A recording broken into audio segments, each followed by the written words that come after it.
Assalamualaikum warahmatullahi wabarakatuh. Hari ini kita akan masuk tajuk sumber air semula jadi sambungan unit 9. Terdapat dua objektif yang boleh murid-murid capai.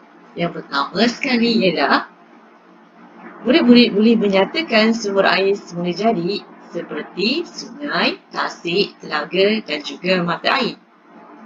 Objektif yang kedua, murid-murid dapat menerangkan kepentingan untuk mengekalkan kebersihan sumber air. Okey, seterusnya untuk objektif yang pertama, murid-murid boleh perhatikan gambar A, gambar B, gambar C dan juga gambar D. Okey, gambar D, A, B, C dan D. Kesemua ini adalah sumber air semula jadi. Okey, bolehkah murid-murid namakan sumber air A? Okey, kita perhatikan sini, air ini keluar daripada tanah. Apakah air ini? Ini dinamakan sebagai air mata air. Okey, kita boleh tulis kat sini air mata air. Ini dinamakan air, murid-murid, air mata air. Okey, air ini kecil sahaja tetapi dia keluar secara berterusan daripada celah-celah tanah.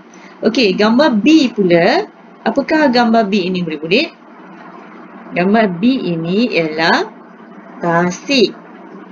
Okey, kita tulis dekat sini. Ini adalah tasik. Okey. Ini adalah tasik. Tasik lebih besar daripada kolam dan biasanya dia dikelilingi oleh tumbuh-tumbuhan dan juga bukit bukau. Okey, seterusnya gambar C. Ini adalah, apa dia, murid-murid? Boleh murid-murid namakan sumber air semula jadi ini? Ini adalah air telaga ataupun dinamakan sebagai perigi. Orang zaman dahulu menggunakan air telaga untuk mandi, masak dan basuh pakaian. Dan yang terakhir sekali ialah gambar ini hampir sama dengan tasik tetapi dia tidak sama. Ia mengalir secara berterusan dan bersambung dari satu ke satu sumber air. Okey, ini dinamakan ialah sungai. Baik, murid-murid telah tahu apakah sumber air semula jadi. Yang pertama ialah air mata air. Yang kedua ialah air tasik, dan ketiga ialah air perigi, dan yang keempat ialah air sungai. Seterusnya, bagi objektif yang kedua, murid-murid perlu tahu apakah kepentingan kebersihan sumber air. Kenapa kita perlu pastikan air ini bersih, murid-murid? Okey, boleh murid-murid berikan kenapa ia begitu penting? Okey.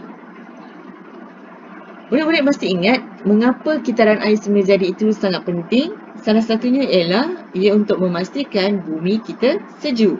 Sama juga dengan kebersihan sumber air. Ia penting untuk memastikan bahawa bumi kita tidak mengalami pemanasan global. Okey, yang kedua, kepentingan kebersihan sumber air ialah untuk membekalkan sumber air bersih dan tidak tercemar kepada manusia, haiwan dan tumbuhan. Bayangkan kita minum air yang kotor. Apa akan jadi kepada kita? Kita akan ditimpa penyakit. Begitu juga dengan tumbuhan dan juga haiwan. Seterusnya ialah kepentingan kebersihan sumber air yang ketiga ialah memelihara hidupan akuatik. Okey, air penting bukan sahaja di daratan tetapi ia juga penting untuk lautan, hidupan akuatik. Okey, ikan, terumbu karang dan tumbuh-tumbuhan di dalam laut memerlukan air yang bersih untuk terus hidup. Okey, seterusnya cuba murid-murid perhatikan gambar-gambar ini. Gambar pertama ini, gambar kedua, gambar ketiga dan gambar keempat. Okey, ini adalah pencemaran air. Air yang pertama ini iaitu air sungai telah dicemari oleh sampah sarap. Dan yang kedua ialah sisa toksik dikeluarkan dan kemudian dia akan mengalir ke sungai. Dan gambar ketiga dan gambar keempat dia saling berkait. Okey, gambar ketiga ini sungai ni telah berwarna coklat-coklat ni maksudnya dia telah tercemar. Ini adalah akibat daripada pembalakan atau penerokan hutan yang secara besar-besaran. Air hujan yang akan mengalir ke bukit yang telah diteroka akan membawa lumpur ataupun tanah masuk ke dalam sungai. Okey, murid-murid. Jadinya, apakah peranan kita untuk memastikan kebersihan sumber air ini dapat dikekalkan supaya bukan kita sahaja tetapi generasi yang akan datang akan dapat sumber air yang bersih. Okey, bagi memastikan kebersihan sumber air, apa yang perlu kita lakukan? Yang pertama sekali ialah yang sangat penting, jangan membuang sisa toksik dan minyak sesuka hati di sungai. Okey, kita tidak boleh membuang sisa toksik ataupun sampah sarap, botol-botol plastik dan sebagainya ke dalam sungai ataupun ke dalam tasik ataupun ke dalam lautan. Okey, selain daripada itu juga, kita perlu lakukan pembalakan dan penerokan hutan secara berkhemah. Okey, tumbuh-tumbuhan di sekeliling kita dijadikan supaya ia jadi penapis untuk memastikan air yang mengalir itu bersih. Air yang mengalir ke sungai ataupun ke lautan itu menjadi bersih. Okey, itu adalah pentingnya hutan dan juga tumbuh-tumbuhan. Okey, sekiranya kita telah lakukan sekiranya kita telah lakukan pembalakan ataupun penebangan pokok-pokok, kita perlu tanam semula. Okey, tanam semula pokok-pokok tersebut supaya dia dapat tumbuh semula dan mengimbangi ekosistem alam semula jadi. Baik, itu sahaja untuk pelajaran kali ini. Murid-murid dapat mencapai 2 objektif.